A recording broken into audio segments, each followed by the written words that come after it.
not three separate devices. What if the iPhone didn't exist?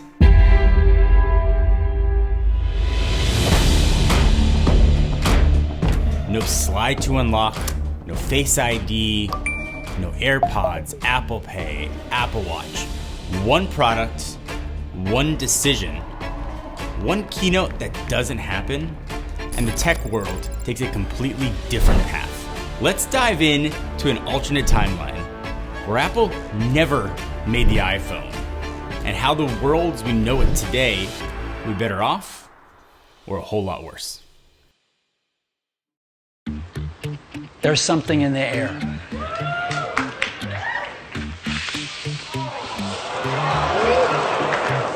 Come on, big operating system, big operating system. So in this universe, Apple's still Apple. They've got sleek MacBooks, iPods, and a cult following of creatives kind of editing videos everywhere. By 2007, when the original iPhone did come out, Apple had sold over 100 million iPods and controlled more than 70% of the global MP3 player market. The iPod wasn't just successful, it was the cultural icon of mobile tech. Without the iPhone, Apple doubles down on what was working. The iPod Classic keeps evolving. More storage, better displays, longer battery, but no real leap forward. The focus becomes the iPod Touch. It's sleek, multi-touch, Wi-Fi enabled, basically an iPhone without the phone. And that's the point. The iPod Touch let Apple introduce its groundbreaking multi-touch interface without the headaches of cellular technology. No need to strike carrier deals, no network compatibility issues, no regulators breathing down their neck, just a pure Apple-controlled experience. And at the time, the iPod brand was Apple's crown jewel, recognizable, profitable, and beloved by consumers. And extending that brand with a more powerful internet-connected device made perfect sense. But why not go all the way and just make a phone in this timeline? Because Apple played it safe. In January 2000, he announced his permanent new position. I'm pleased to announce today that I'm going to drop the interim title. Remember in 2006, Apple was financially healthy, but still playing very cautiously. They had just climbed out of a really rough decade and were finally riding high on the success of the iPod. The revenue had grown from $8 billion in 2004 to around $19 billion in 2006, but most of that came from iPods and Macs. The iPhone would have required a massive investment. New hardware, new operating system, deals with carriers, new logistics, and retail strategies. Launching a phone meant betting the company. And internally, Apple might have still explored the idea of a phone. Apple engineers were already experimenting with multi-touch displays, mobile operating systems, and integrating iTunes with cellular networks. But in this version of history, the company doesn't pull the trigger. And in this alternate timeline, Apple decides not to take the risk. Instead, they double down on the iPod, a proven winner. The iPod Touch becomes a safe innovation, a sleek multi-touch media player that feels futuristic, but fits neatly into Apple's existing product line. No carrier contracts, no drop calls, no FCC red tape. It's innovation within Apple's comfort zone. Control the hardware, control the software, and avoid the chaos of the mobile phone market. And the iPod Touch sells well, it even feels cutting edge, but it doesn't change the world. And it leads to a bigger question. Does iOS even launch? In the real world, iOS, originally called iPhone OS, was created specifically for the iPhone. It was actually built from scratch on top of Mac OS to power a multi-touch interaction, a virtual keyboard, and app integration. Even without a phone, the iPod Touch still has Wi-Fi, a touchscreen, and a browser, just enough for developers to create a lightweight, mobile-friendly version of apps. And of course, this part is obviously totally hard to predict, but in my version of this, here's a theory. No Uber or Lyft. Without cellular data or GPS, real-time location tracking isn't possible. So there's no Instagram or TikTok, posting on the go, live streaming. Location-based content doesn't work without mobile connectivity. Apple never becomes the mobile giant it is today. So yeah, the App Store might still launch, but again, it launched on the iPod Touch. And that version, while innovative, is limited by hardware that it lives on. But does Apple still make an iPad?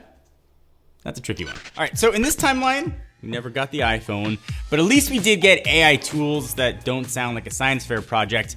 Meet this video's sponsor, Chat LLM Teams. It's basically like the AI sidekick that every team wishes they had. This thing is like a group chat for large language models. We're talking ChatGPT 4.0, Claude, Gemini 2.5, DeepSeek, Grok 3, and even O3 Mini, which sounds like a vitamin, but apparently it's very good at logic.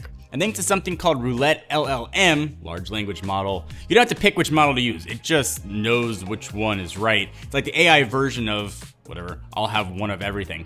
I need to generate an image, a video, a PDF that doesn't make your eyes bleed. Done. It supports everything from DALL-E to Luma to Runway. It'll even summarize your PowerPoint slides so you don't have to sort of fake read them on Zoom anymore.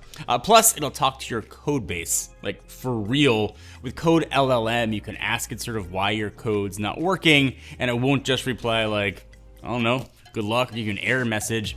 It's got built-in VS Code editor, GitHub integration, and even an AI engineer mode that builds chatbots and agents like it ain't no thing. It's also only $10 a month. That's cheaper than a mediocre sandwich or a cup of coffee. There's something in here for everyone. No matter what you're trying to do with AI, they've got you covered. Just check it out at chatllm.abacus.ai or it's linked in the description. In a world without iPhones, at least we still get this kind of magic. I chuckled when I saw this.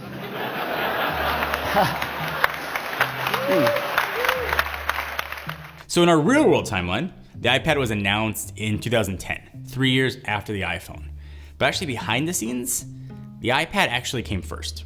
So Steve Jobs, once at Apple, had been working on a multi-touch tablet before they pivoted and sort of turned that tech into a phone. So technically, the iPad's DNA predates the iPhone. But the iPhone launched first because it solved a more immediate everyday problem. Sort of your phone kinda sucked before then. And probably mostly because Steve Jobs was on a warpath to prove Microsoft wrong. So Steve's wife had a friend who was married to a guy who worked at Microsoft.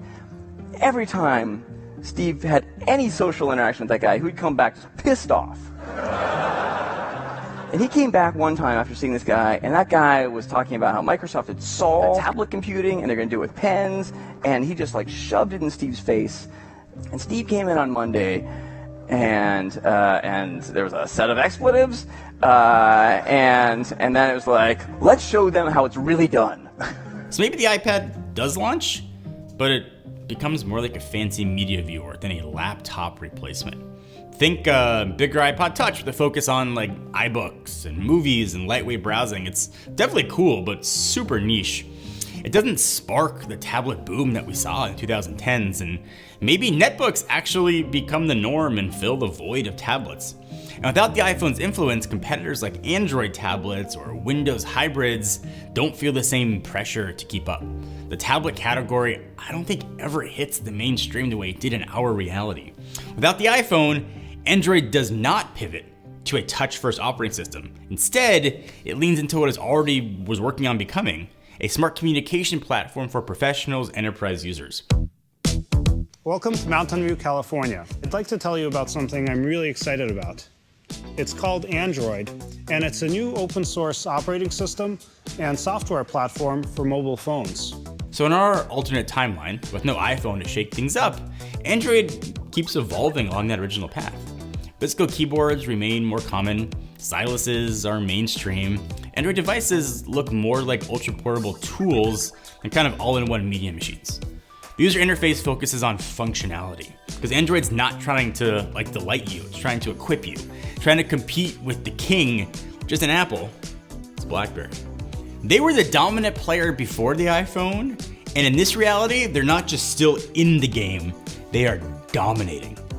Without the iPhone wrecking the physical keyboard market, BlackBerry remains the gold standard for security, enterprise communication, and sort of more. BBM is the default chat app for governments and corporations, even's got a good shot at becoming as ubiquitous as iMessage did in our world. Their devices are everywhere, in boardrooms, airports, all kind of nerdily clipped to belts. The reputation is ironclad: productivity, privacy, and professionalism. Remember, in like the real world, BlackBerry had some successful years following the launch of the iPhone. It wasn't like a sudden death thing. By 2015, BlackBerry rolls out a hybrid device.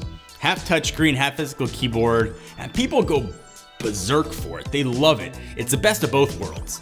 Their phones are smart, stylish, and durable. They're not even trying to be everything to everyone. They are laser focused on being essential. BlackBerry even launches BBM Pay, like their own secure payment platform, years before anyone else. And then there's Microsoft. Steve Jobs goes to Macworld and he pulls out this iPhone. What was your first reaction when you saw that? $500 fully subsidized with a plan? I said, that is the most expensive phone in the world, and it doesn't appeal to business customers because it doesn't have a keyboard, which makes it not a very good email machine. Now, it may sell very well or not. We have our strategy. We've got great Windows mobile devices in the market today. You can get a Motorola Q phone now for $99. It's a very capable machine. It'll do music. It'll do internet. It'll do email. It'll do instant messaging. So I kind of look at that and I say, well, I like our strategy. I like it a lot. Windows Mobile already existed before the iPhone, and Microsoft continues on that developmental path, ultimately getting us to the live tile version that became Windows Phone that we saw in our reality. Without having to fight against Apple's massive app ecosystem, Microsoft has space and, more importantly, the time to grow. Live tiles, people eventually warm up to them. The interface is clean, bold, and ahead of its time. They integrate Office, Xbox, and OneDrive seamlessly. By 2014, Surface Phone is a thing, and it's good. The design is premium, the battery life is legendary, the ecosystem is tight. Cortana becomes a real challenger to Siri, which Apple may not even make, given it wouldn't be all that necessary for an iPad or iPod Touch. Windows Phone doesn't just survive, it becomes a third mobile superpower, alongside Android and Samsung powered devices. And speaking of that, what about Samsung in this world? No iPhone means no Galaxy as we know it. In our real timeline, the Galaxy S series was Samsung's direct response to the iPhone. Sleek design, big screen, powerful internals, all wrapped in Android. But without the iPhone setting the bar, Samsung has no need to chase that minimalistic glass slab ideal. Instead, Samsung continues along a different path. Their flagship devices focus on hardware power and feature density, not simplicity.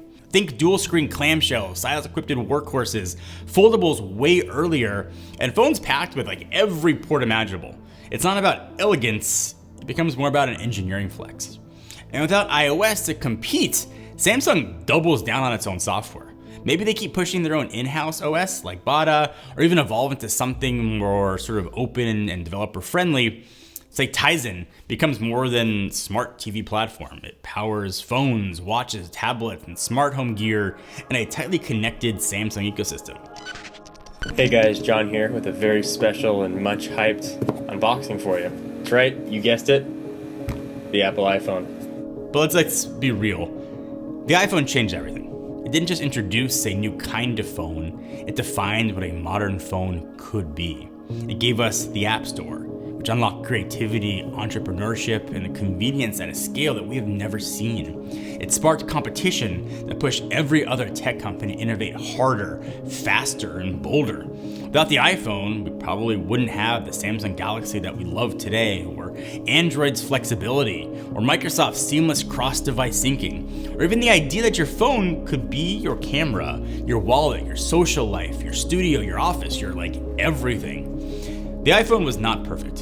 It had flaws, it had limitations, but it did redefine the playing field. And in doing so, it made every player better. So in this timeline, in our world, where the iPhone did happen, we saw a very different reality. But I had a blast kind of going down the rabbit hole and exploring what could have been. There were a million different possibilities, but the ones that sort of we put in here seemed the most probable. And in our reality, I hope you guys enjoyed the video. I hope you like and subscribe because we definitely have notifications in this world.